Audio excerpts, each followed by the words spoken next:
नमस्कार मित्रों, अविराम वाणी पर समकालीन लघुकथा स्वर्ण जयंती आयोजन में आपका हार्दिक स्वागत है। मैं हूं आपका मित्र उमेश महादोशी। आज मंगलवार है। इस दिन प्रसारित विविधा कार्यक्रम के पहले भाग की अंतिम कड़ी के साथ 2 फरवरी 2021 को की गई घोषणा के अनुरूप हम प्रस्तुत कर रहे हैं समकालीन लघुकथा स्वर्ण जयंती पुस्तक चर्चा। लघुकथा विषयक पुस्तक चर्चा का यह कार्यक्रम 28 दिसंबर 2021 तक निरंतर जारी रखने का प्रयास किया जाएगा। इस चर्चा का मुख्य उद्देश्य है समकालीन लघुकथा स्वर्ण जयंती के अवसर पर विगत 50 वर्षों में प्रकाशित लघुकथा विषयक महत्वपूर्ण पुस्तकों का स्मरण करना और नई पीढ़ी को उनसे परिचित कराना। चर्चा मुख्यतः 3 बिंदुओं पर केंद्रित रहेगी। नंबर 1, पुस्तक का सामान्य परिचय व प्रकाशन संबंधी सूचना। नंबर 2, पुस्तक में शामिल प्रमुख सामग्री।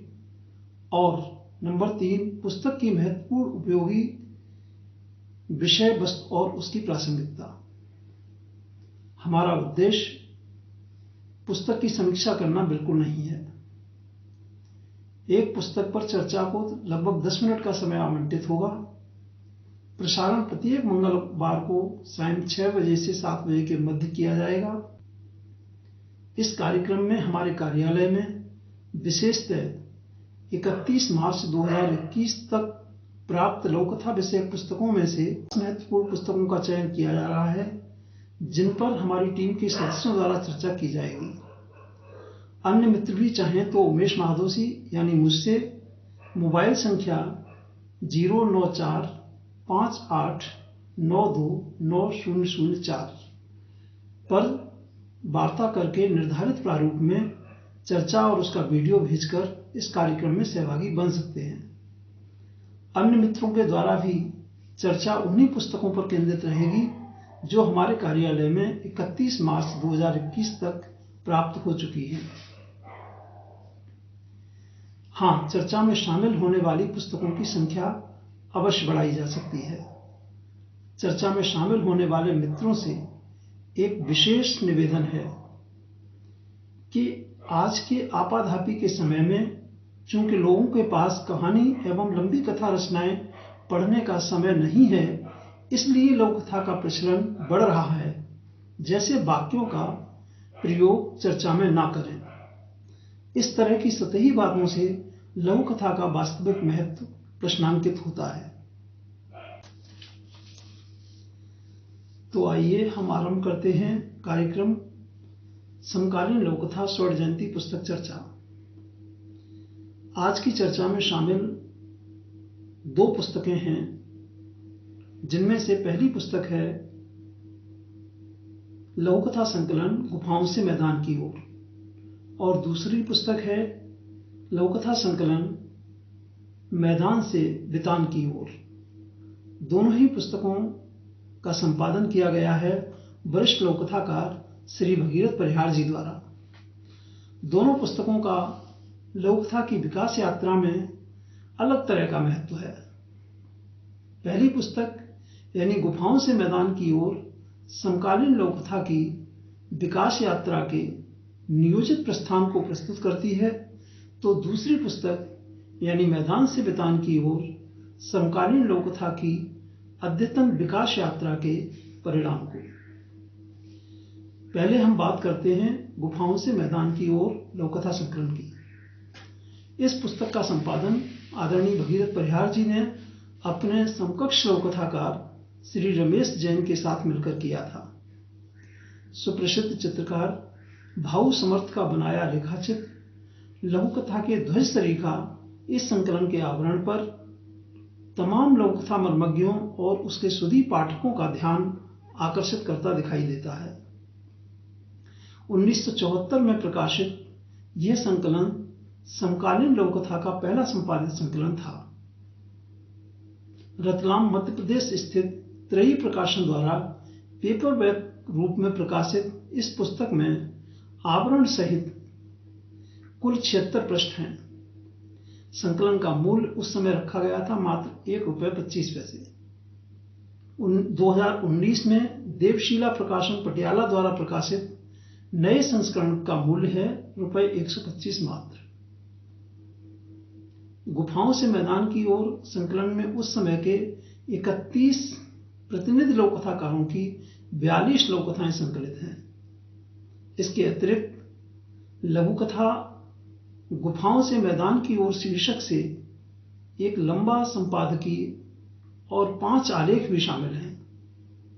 आलेखों में कृष्ण कमलेश का आलेख, लघु कथाकार रावी और जीवन मूल्य, जगदीश चंद्र कश्यप का आलेख विशेषताओं की धनी लघु कथा के साथ शेख सादी, पंचतंत्र एवं शाश्वत मूल्यों की तलाश में जिब्रान शीर्षक आलेख भी हैं। इन आलेखों के लेखकों के नाम स्पष्ट नहीं है। आलेखों का उद्देश्य एक ओर लघु कथा के परिवर्धित रूप स्वरूप को रेखांकित करना प्रतीत होता है, तो दूसरी ओर लघु कथा की जड़ों की तलाश भी देखी जा सकती है। संकलन की अधिकांश लघु कथाएं गुफाओं से निकलकर मैदान में आ चुकी लघु कथा का प्रतिनिधित्व करते हुए संकलन के शीर्षक को चरितार्थ करती हैं। इन लघु कथाओं में लघु कथा की ओर आकृष्ट उस समय की कथा पीढ़ी की समझ, दूरदर्शी दृष्टि और परिश्रम का सटीक चित्र प्रस्तुत किया गया है। हम आज की बात करें तो निसंदेह लघु कथा में बहुत सारे परिवर्तन हुए हैं। भाषा शैली और प्रस्तुति के स्तर पर आज लघु कथा बहुत आगे बढ़ चुकी है। तदाप समकालीनता की दृष्टि से संकलन की लघु कथाओं में अनेक ऐसी हैं जिनकी प्रासंगिकता को सार्वकालिक और लघु कथा की भावी भूमिका का आधार मानने में कोई संकोच नहीं होना चाहिए। उस कालखंड में रचित इन लघु कथाओं में कई ऐसी भी हैं जिन्हें बाद के लघु कथा लेखन में फार्मूले की तरह उपयोग किया गया है। इसका अर्थ यह है कि उनमें मानवीय जीवन में प्रविष्ट हो रही दीर्घजीवी विसंगतियों को उजागर करने वाले कथ्य और कंटेंट मौजूद थे। यह बात अलग है कि बाद के समय में उनका उपयोग अद्यतन सृजनात्मक दृष्टि से करने की बजाय सतही रूप में किया गया और किया जा रहा है। महत्वपूर्ण बात यह है कि ये लघु कथाएं आजादी के मात्र 25-26 वर्षों के अल्पकाल में ही आजाद देश से पाली गई अपेक्षाओं से मोहभंग एवं लोकतांत्रिक अधिकारों के नाम पर आजादी से जनित अनुशासनहीनता की स्थितियों का प्रभावी कोलाज भी प्रस्तुत करती हैं। संपादकीय में स्पष्टतः लघु कथा सृजन की आवश्यकता और उसके रूपाकार को साहित्य में अवतरित मिनी आंदोलनों की परंपरा एवं समय की कमी जैसे दुराग्रहों से संबद्ध करने की धारणा का खंडन करते हुए लघु कथा के पुनरुत्थान को व्यवस्थागत परिवर्तन की मांग से जोड़कर देखा गया है। दूसरी बात, लघु कथा के परंपरागत रूप से अपने समय की लघु कथा जिसके सृजन के लिए भगीरथ जी और उनकी पीढ़ी के लोग संकल्पबद्ध थे के रूप की भिन्नता को पूरे जोर से स्वीकार किया गया है। निश्चित रूप से यह लघु कथा में समकालीन नव्यता के अवतरण, जिसे उन्होंने आधुनिक लघु कथा का संबोधन भी दिया है, की स्वीकारोक्ति ही थी, जिसे 8वें दशक के लघु कथाकार स्थापित करने के लिए संकल्पबद्ध थे। संपादकों ने लघु कथा के शाब्दिक लघुआकार की स्वाभाविकता और औचित्य को भी प्रमाणित करने का प्रयास किया है, यद्यपि उन्होंने आकार के आग्रह को प्रमुखता देने से स्पष्ट इनकार किया है। वे स्तर की दृष्टि से लघु कथा को कहानी के सापेक्ष किसी भी रूप में कमतर नहीं मानते। इसी संदर्भ में एक बड़ी महत्वपूर्ण बात यह कही गई है कि लघु कथा को पूरी ईमानदारी से लिखा जाना चाहिए जैसे कहानी लिखी जा रही है। यहाँ ईमानदारी से संपादकों का आशय समझना प्रासंगिक होगा। संपादकीय के अन्य नोट्स के संदर्भ में ईमानदारी का आशय व्यवस्थागत परिवर्तन की मांग, पाठक पर रचना के होल्ड को बनाने की दृष्टि से शाब्दिक मितव्ययता और विचार व भाव की सटीक अभिव्यक्ति जैसी चीजों में निहित दिखाई देता है, जो सर्वदा प्रासंगिक है।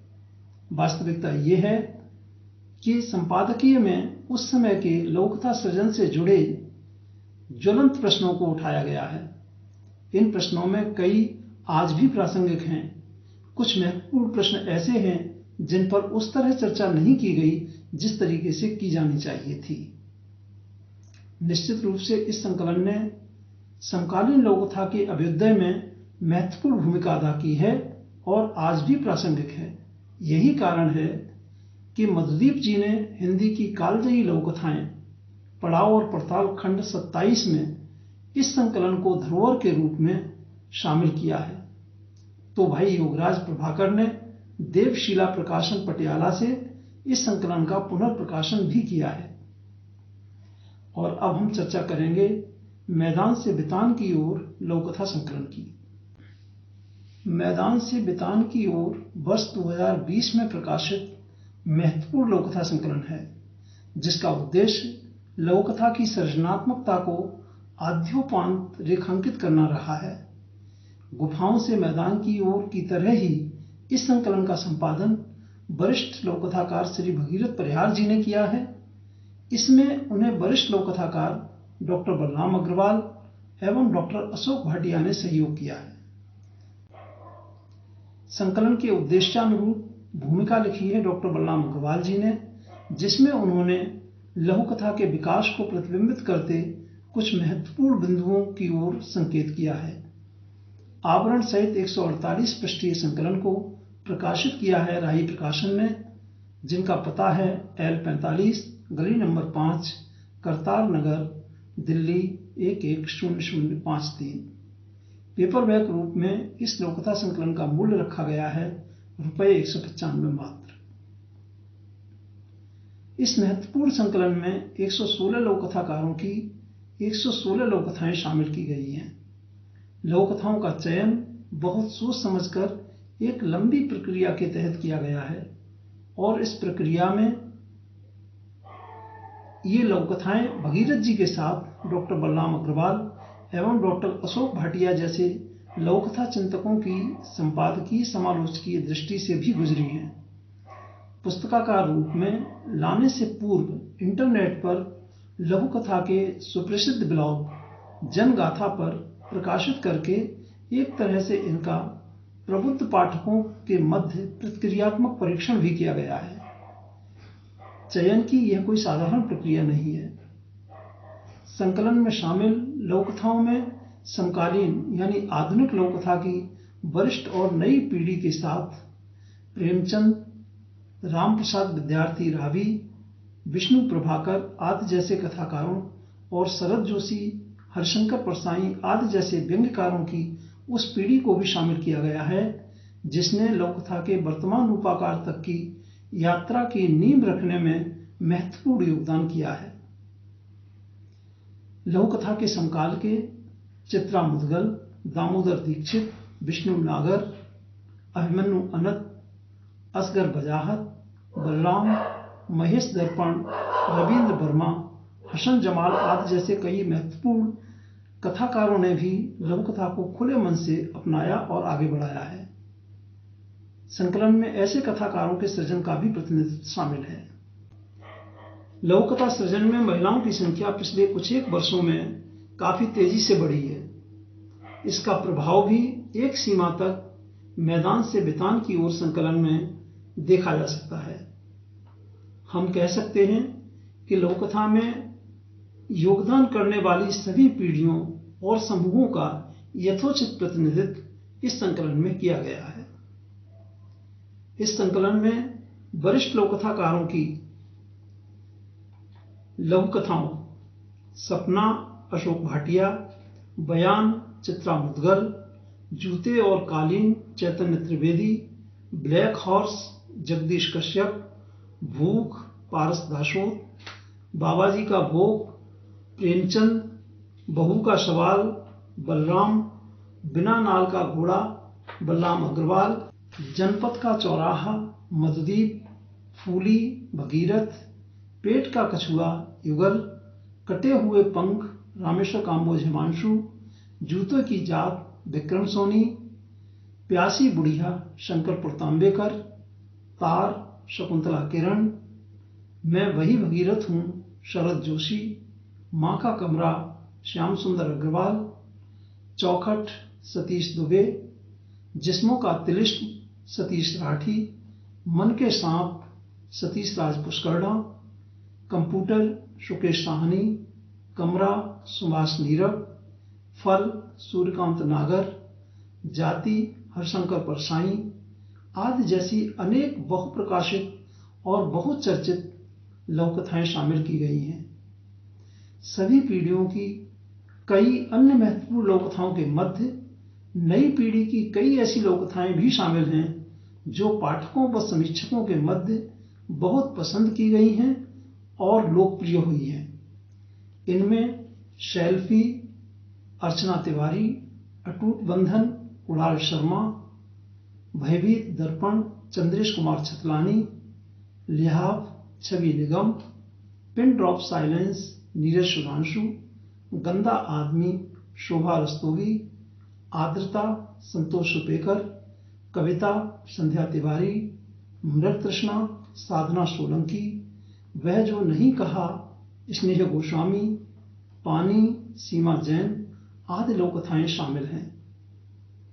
संकलन की अन्य लघुकथाओं में कई ऐसी हैं जिनकी पाठकों की दृष्टि से गुजरने की आवृत्ति भले कम रही है, किंतु शिल्प प्रस्तुति और कथ्य संप्रेषण की दृष्टि से अत्यंत प्रभावशाली हैं।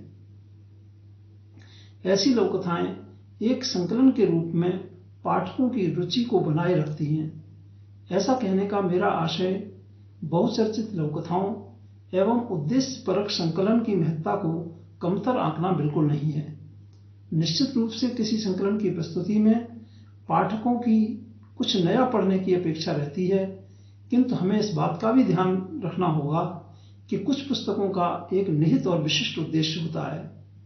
मैदान से वितान की ओर का निहित उद्देश्य लघुकथा की सृजनात्मकता को आद्योपांत रेखांकित करना भी विशिष्ट है और इसे इसी दृष्टि से पढ़ा और समझा जाना चाहिए। संकलन अपने उद्देश्य को पूरा करने में सक्षम है। मैदान से वितान की ओर संकलन के माध्यम से समकालीन लघुकथा के बारे में कुछ बातें बहुत स्पष्ट रूप से समझी जा सकती हैं। प्रभावशाली रचनात्मक लघुकथाएं पर्याप्त संख्या में लिखी जा रही हैं। इन लघुकथाओं में ईमानदारी देखी जा सकती है, जिसकी अपेक्षा गुफाओं से मैदान की ओर संकलन के संपादकीय में की गई थी। संकलन के अधिकांश लघुकथाकार लघुकथा के प्रति समर्पित और उसे केंद्रीय विधा की तरह देखने वाले हैं। उनमें अपने समय और सरोकारों की समझ है। तमाम विधाओं में कमजोर रचनाएं लिखने वालों की उपस्थिति सदैव रहती है, लघुकथा में भी रहेगी। इसलिए अन्य विधाओं की तरह लघुकथा का मूल्यांकन भी अच्छी रचनाओं के आधार पर ही होगा। सकारात्मक बात यह है कि अच्छी लघुकथाएं पर्याप्त संख्या में लिखी जा रही हैं और प्रयास करने पर संपादकों को अपने प्रकाशन के लिए सशक्त लघुकथाएं उपलब्ध हो जाती हैं। लघुकथा में स्वयं को अद्यतन करने की निरंतरता और सामयिक सरोकारों की प्रतिबद्धता देखने को मिल रही है। निसंदेह लघुकथा का अपना धरातल तैयार हो चुका है। यद्यपि भगीरथ जी का कथन नवलेखन उनका संकेत नए लेखकों की ओर है, अभी ठीक से रेखांकित नहीं हो पाया है और वरिष्ठ लेखकों की सर्जना पर भी नजर रखने की आवश्यकता है। कुछ मित्रों को मेरे निष्कर्ष के विपरीत और निराशापूर्ण लग सकता है, किंतु मैदान से वितान की ओर जैसे 5 संकलनों के माध्यम से 500 लेखकों की सृजनात्मक ऊर्जा की थाती को एक स्थान पर ले आने की आवश्यकता पर जिस विश्वास और ऊर्जा के साथ उन्होंने जोर दिया है, मैं उसे भी देख रहा हूं। ऐसे में मुझे लगता है कि वर्तमान के बारे में काफी कुछ आश्वस्त होकर मैदान से वितान की ओर सरीखे संकलन के आधार पर हमें लघुकथा की सृजनात्मकता के आद्योपांत परिचय के बाद के प्रश्नों के संदर्भ में समय की प्रतिक्रियात्मक व्यवहार के बारे में सोचना चाहिए। विभिन्न विमर्शों से जुड़कर लघुकथा आज जिस मुकाम पर खड़ी है, वहां भरपूर संतोष के बावजूद मुझे एक बात बड़ी शिद्दत से महसूस होती है कि मानवीय जीवन की वास्तविक खुशहाली के लिए हमें हमारे चिंतन और विमर्श के व्यवहारिक पक्ष के बारे में कभी न कभी अवश्य सोचना पड़ेगा। अच्छी बात यह है कि इस संकलन की रचनाओं के चयन के पीछे एक सावधान दृष्टि खड़ी दिखाई देती है। आदरणीय भगीरथ परिहार जी लघुकथा जगत से जुड़े कई महत्वपूर्ण कार्यों के अगुआ सिद्ध हुए हैं। लघुकथा में उन्होंने अनेक प्रयोग किए हैं। उत्प्रेरक जैसी उनकी भूमिका आगे भी लघुकथाओं का मार्गदर्शन करेगी, ऐसा मुझे विश्वास है। यदि गुफाओं से मैदान की ओर संकलन समकालीन लघुकथा की यात्रा के प्रस्थान बिंदु का प्रतिनिधित्व करता है, तो मैदान से बितान की ओर कथा साहित्य में केंद्रीय भूमिका के संदर्भ में लघुकथा की अद्यतन समग्रता का प्रतिनिधित्व करने में सक्षम है। इन दोनों संकलनों को मिलाकर बात की जाए तो साहित्य के में मानवीय मूल्यों के यथार्थ प्रतिबिंबन और उसके माध्यम से मानवीय जीवन के संरक्षण हेतु मनोमस्तिष्क की गुफाओं में जन्मे वैचारिक दर्शन के रचनात्मक वितान में परिवर्तन का दृश्य प्रभावित और आश्वस्त करने वाला है। इसके लिए श्री भगीरथ जी के साथ पूरा लघुकथा जगत बधाई का पात्र है। और अब हम लेते हैं आपसे विदा। आगामी मंगलवार को फिर मिलेंगे समकालीन लघुकथा स्वर्ण जयंती पुस्तक चर्चा के क्रम को आगे बढ़ाने के लिए। तब तक के लिए नमस्कार मित्रों।